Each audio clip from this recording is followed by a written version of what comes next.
These are the options. One, you can get them released on their own recognizance, which means they are not paying bail. They're usually released right from the courtroom. They leave with you, and they're just obligated to come back to court on the next court date and every other court date.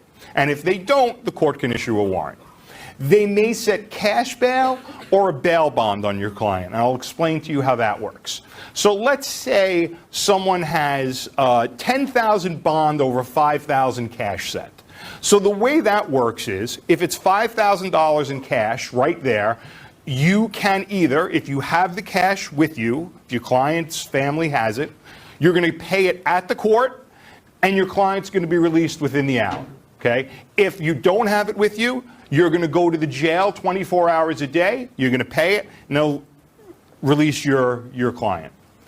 If you can't pay the cash bail, what you do is you go to a bail bonds person.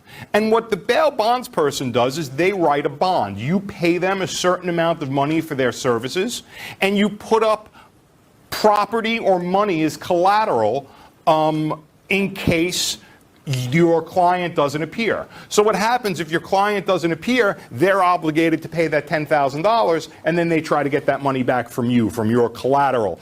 They do different things. Sometimes they'll, the most popular thing to take is someone's a title to someone's house where, they can attach that. That usually has the most value in it. But they'll take a cash sum. They'll take, maybe some people or relatives that all have jobs that'll sign that they'll be responsible for it. Kind of depends what it is. Again, the bail bonds is not going to be used as much because of the new laws, but there'll still be a need for them.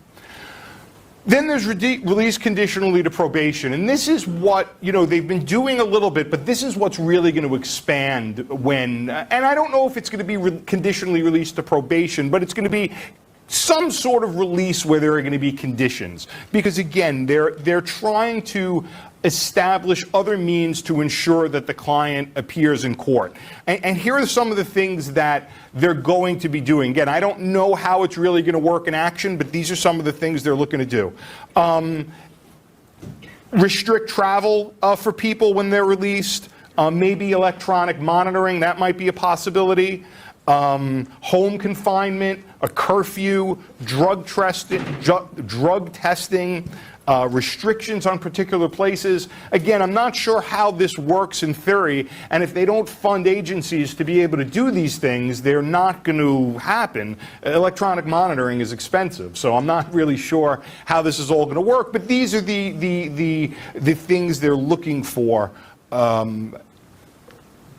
so people can be released and not sit in jail during the pendency of their cases.